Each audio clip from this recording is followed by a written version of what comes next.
Are aliens watching us humans? Can they observe every step we take toward modernity?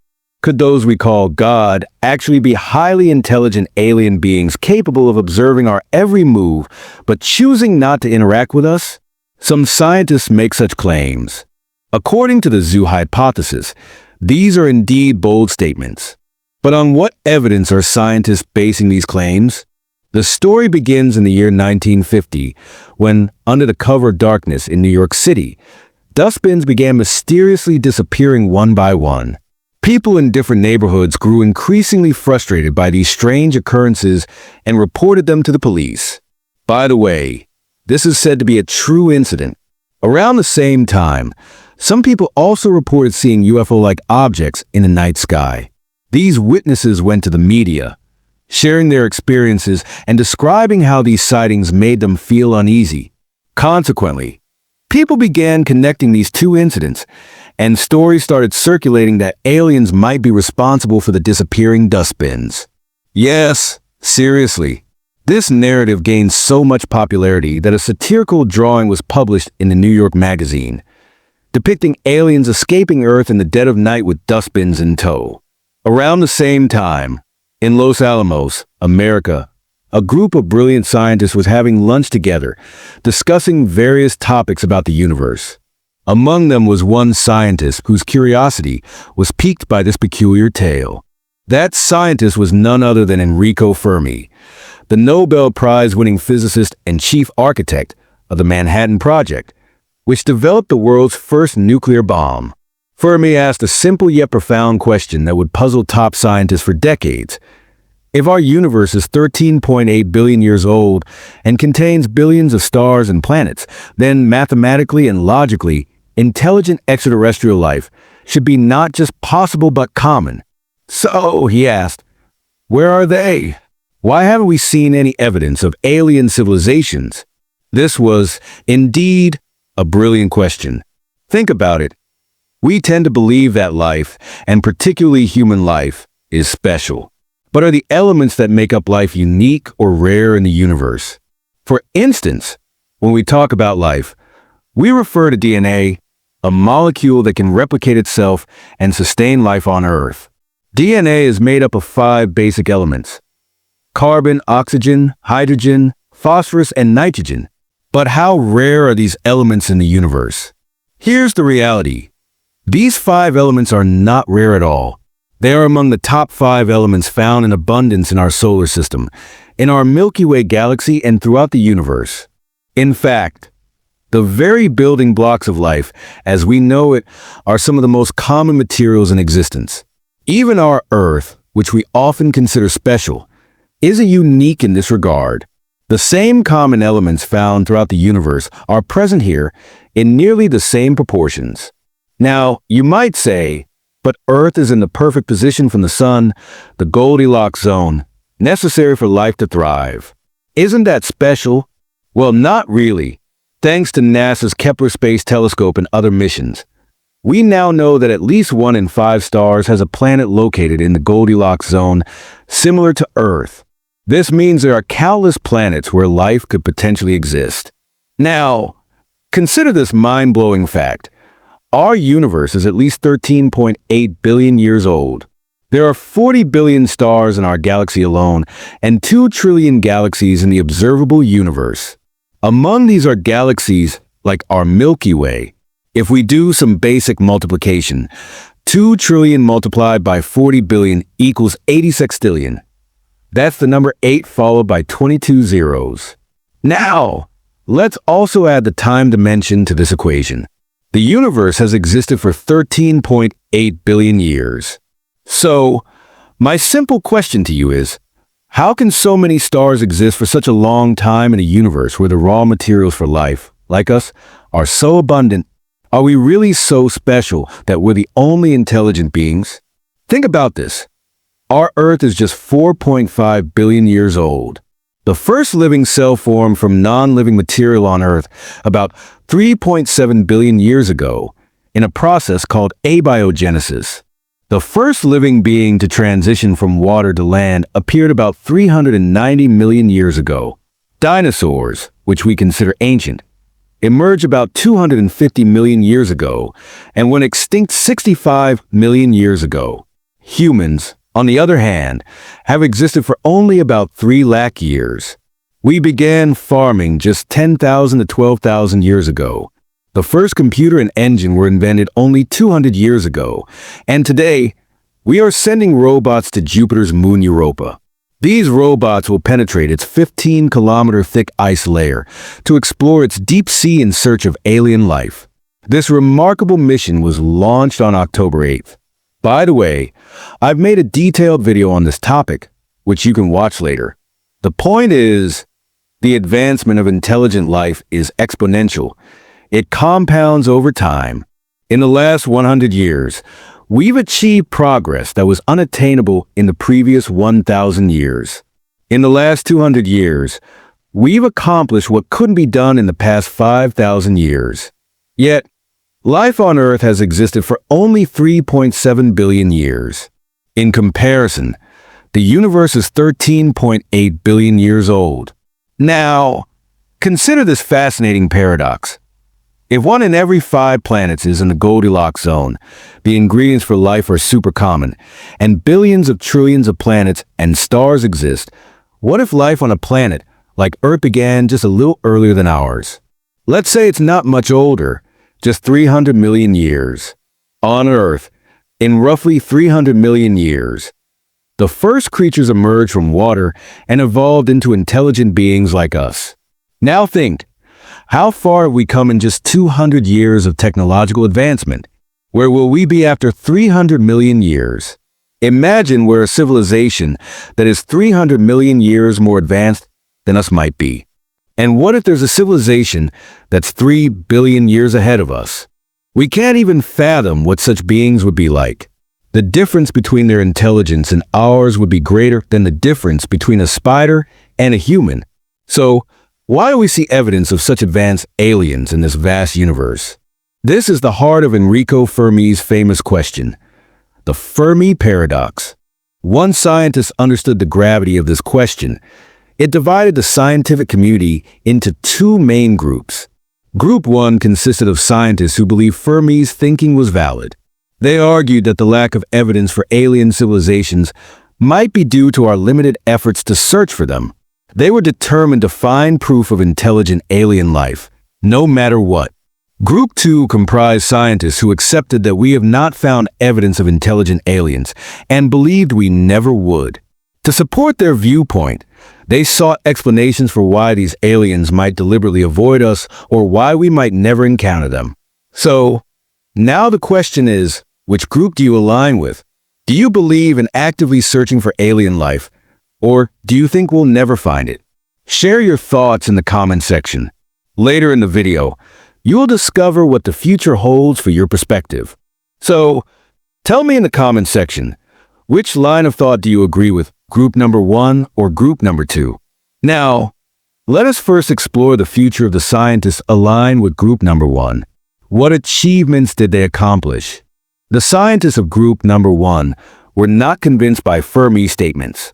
They believed that evidence of alien life could be found if we made more determined efforts to search for it. Among these scientists, one leading figure was the American astronomer Frank Drake, who initiated the first large-scale search for alien life in history.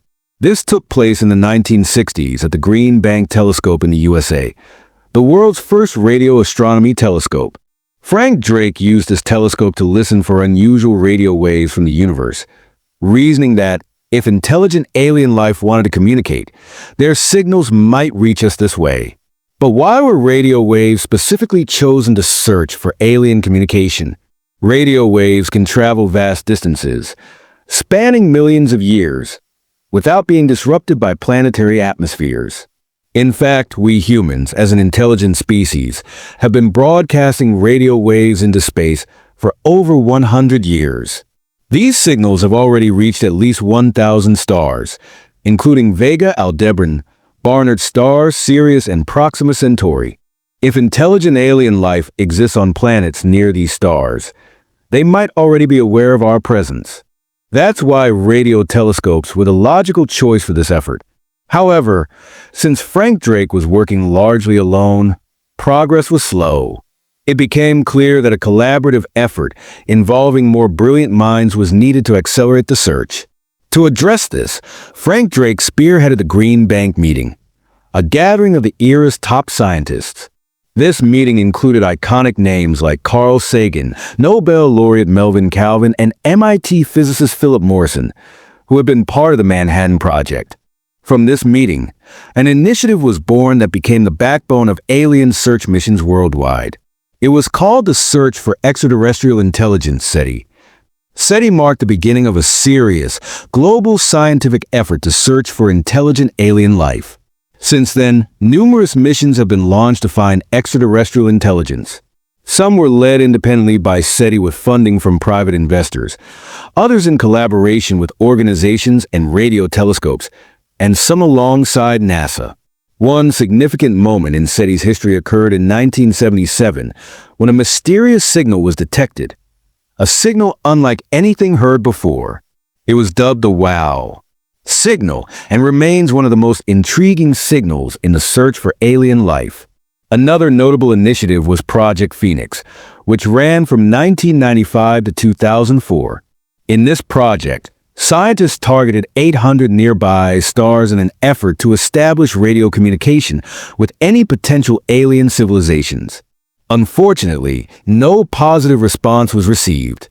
In 2014, SETI launched its largest ever project, the Breakthrough Listen Project, funded privately with a budget of approximately 1,000 crores. This 10-year initiative aimed to conduct a comprehensive search for extraterrestrial signals. While the project is nearing its conclusion, the results are still being analyzed. There's both good news and bad news, so we'll have to wait for final updates. SETI has also collaborated with NASA on various missions, incorporating alien search operations into NASA's projects. For example, in September 1977, NASA's Voyager 1 mission included a golden record, a message intended for aliens. This record contained 108 special images and recorded greetings in 55 languages. Moreover, SETI has partnered with NASA's Kepler Space Telescope and the James Webb Space Telescope multiple times to enhance the search for extraterrestrial life.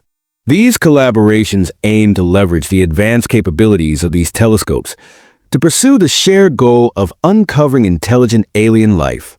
Collaboration with NASA's Mars and Moon missions has also been part of the efforts to search for alien life. However, if we talk about concrete evidence of alien signals, the scientists of Group Number 1 have not yet found definitive proof. Nevertheless, the search continues with determination. Now, let us focus on the second group of scientists in this discussion, those who believe that we have never found evidence of alien life and likely never will. What did they do? As you know, in science, any argument must be supported by solid logic, evidence, or justification. So, what were their arguments and how did they justify their stance? Their explanations were creative and fascinating, offering many mind-blowing possibilities. Let us examine them one by one, exploring the reasons why intelligent life might not want to or might not be able to contact us. In 1973, Harvard astrophysicist John Ball published an intriguing paper that proposed a highly creative argument. Ball suggested that a perfect zoo is one in which the animals inside have no knowledge of their keepers. Whether this zoo is a small enclosure or as vast as a wildlife reserve, the animals would then consider it their entire world and remain isolated from the outside world. According to Ball, the keepers of such a zoo have a purpose: to study the natural behavior and evolution of the animals. He extended this analogy to humans and proposed that advanced extraterrestrial beings might be doing something similar to us. This idea became known as the zoo hypothesis. Later, Ball expanded this concept, suggesting that Earth might not merely be a zoo, but rather a laboratory where humans are like lab rats. In this scenario, advanced aliens are conducting experiments to study how intelligent civilizations evolve. These aliens might even manipulate the evolution of intelligent life, possibly accelerating it when the right time comes to establish contact. This variation was named the laboratory hypothesis. Interestingly, Similar notions can be found in religious texts such as the Bhagavad Gita, the Bible, and the Quran. These texts often describe powerful beings, referred to as God, Bhagwan, or Allah, who watch over us.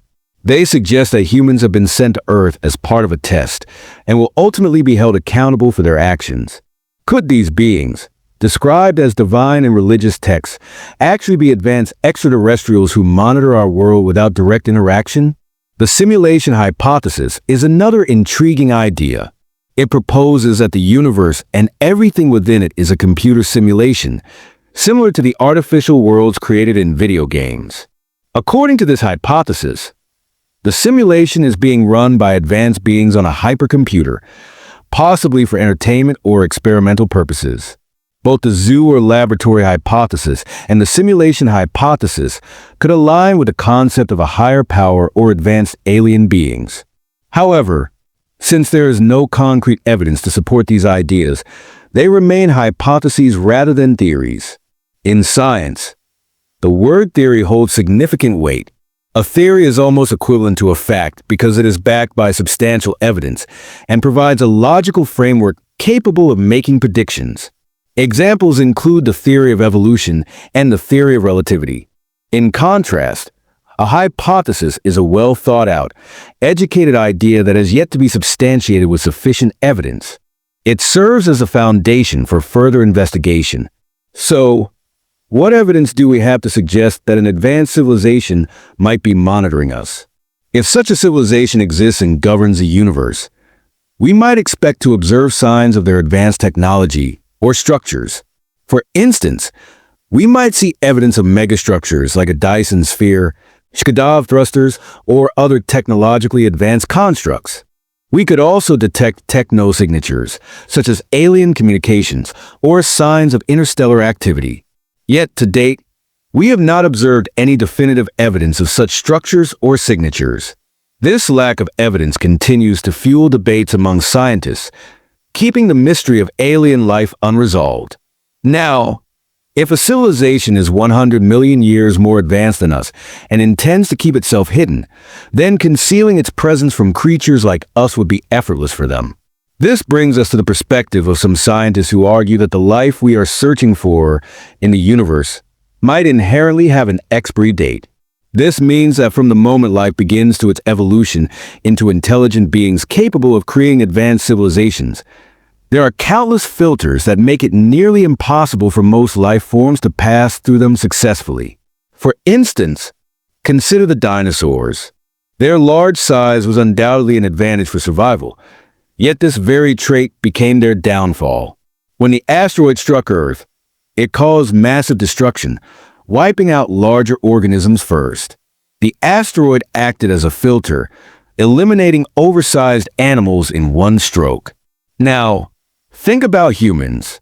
What is the characteristic that has helped us survive the most? It's our intelligence, right? But could this very attribute become the reason for our extinction? Let's explore this idea further. The universe is approximately 13.8 billion years old, and our Earth formed 4.5 billion years ago. The creation of the right conditions for a planet like Earth was filter number one. If Earth had not formed or remained unstable, preventing water from existing in liquid form, then life would never have begun. Most planets fail to form in the way Earth did, and they are filtered out in the early stages. Similarly, the process by which inorganic molecules combine to form organic molecules is a significant filter, referred to as filter number 2. The transition of life from unicellular to multicellular organisms is filter number 3. The evolution of life to survive on land is filter number 4, and the development of intelligence is filter number 5. These are just a few examples of filters, but there could be thousands of such barriers that life must overcome to become intelligent. Beyond this, there are future filters that determine whether intelligent life can survive for millions of years and expand across the universe, or if it will cause its own destruction. Human history offers glimpses of our capability for self-destruction. World War I claimed around 10 million lives, despite relatively primitive technology.